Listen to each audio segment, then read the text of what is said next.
नमस्कार, मी गौरी सारंग. महाराष्ट्र नेक्स्ट मध्ये तुमचं स्वागत आणि बघूयात आठवड्याभरातील काही महत्त्वाच्या बातम्या. केंद्रीय गृहमंत्री अमित शहा यांच्या हस्ते मुंबईमध्ये इंडिया मेरीटाईम सप्ताहाचं उद्घाटन करण्यात आलं आणि या दरम्यान महाराष्ट्र सरकारनं सागरी व्यापार क्षेत्रात 56,000 कोटींचे एकूण 15 करार केलेत. शिपयार्ड विकासाच्या दृष्टीने हे करार महत्त्वाचे आहेत. आज आमच्या पोर्ट्स विभागाने या ठिकाणी जवळपास 15 MOU या सागरी व्यापाराच्या क्षेत्रामध्ये मॅरिटाईमच्या क्षेत्रामध्ये केलेले आहेत. जवळपास 56,000 कोटी रुपयाची MOUs हे आज आपण साईन केलेले आहेत आणि सगळ्या अतिशय जगातल्या नावाजलेल्या संस्थांसोबत हे MOUs झालेले आहेत. पंतप्रधान नरेंद्र मोदी यांनी स्वातंत्र्याच्या शताब्दी वर्षामध्ये म्हणजेच 2047 मध्ये विकसित भारताचं स्वप्न पाहिलंय. या स्वप्नपूर्तीसाठी महाराष्ट्राचे व्हिजन डॉक्युमेंट निश्चितच महत्त्वाची भूमिका बजावेल असा विश्वास मुख्यमंत्री देवेंद्र फडणवीस यांनी व्यक्त केलाय. विकसित महाराष्ट्र 2047 या व्हिजन डॉक्युमेंटला राज्य मंत्रिमंडळाच्या बैठकीमध्ये नुकतीच मान्यता देण्यात आली. या व्हिजनच्या अंमलबजावणीसाठी मुख्यमंत्र्यांच्या अध्यक्षतेखाली व्हिजन मॅनेजमेंट युनिट स्थापन करण्यासही मान्यता देण्यात आली. भारतीय स्वातंत्र्याच्या शताब्दी वर्षात महाराष्ट्राला $5 ट्रिलियन अर्थव्यवस्था बनवण्याचा संकल्प या व्हिजन डॉक्युमेंटमध्ये जाहीर करण्यात आलाय.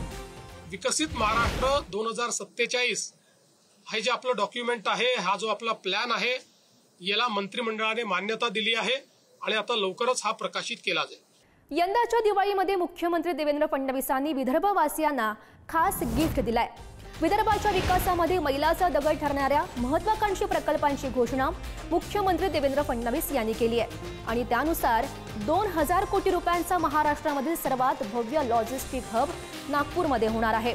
विमानतळाचं हस्तांतरण GMRकडे करणारा अध्यादेश 15 दिवसात काढला जाईल.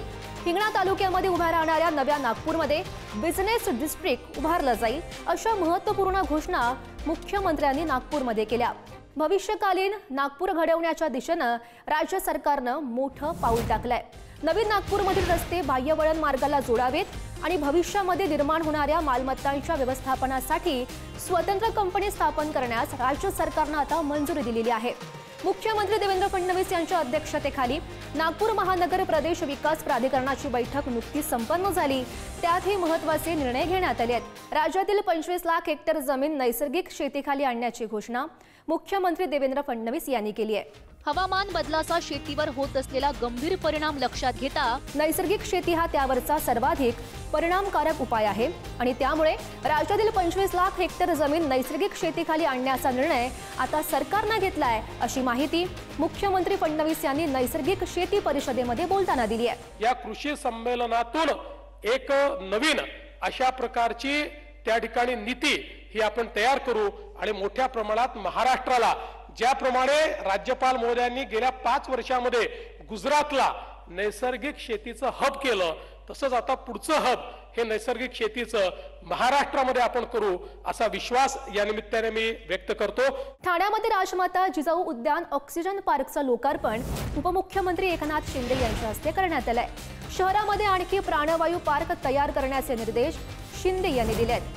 हे एक प्रकारचं ऑक्सिजन पार्क तर झालंच आहे, पण विविध आजारांवर उपचार करणारं हे मोठा दवाखाना आहे. या ठिकाणी आपण आल्यानंतर खूप लोकांना याच्यामध्ये शारीरिक जे काही आजार असतील ते नुसत्या या ऑक्सिजन पार्कमध्ये फिरल्यामुळे दूर होऊ शकतील अशा प्रकारचं नियोजन इथं केलेलं आहे. बीडमध्ये यावर्षी 50,000 पेक्षा जास्त कुटुंबियांनी त्यांची दिवाळी नव्या घरकुलामध्ये साजरी केली आहे.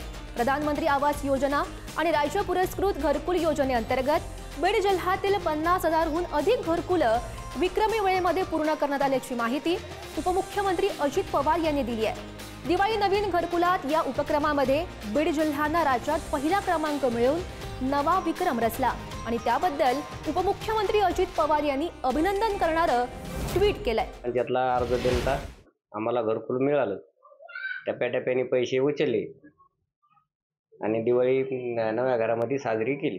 ग्रामपंचायतमधून आम्हाला घरकुल भेटलं, कागदपत्र केले आणि घरकुल मंजूर झालं.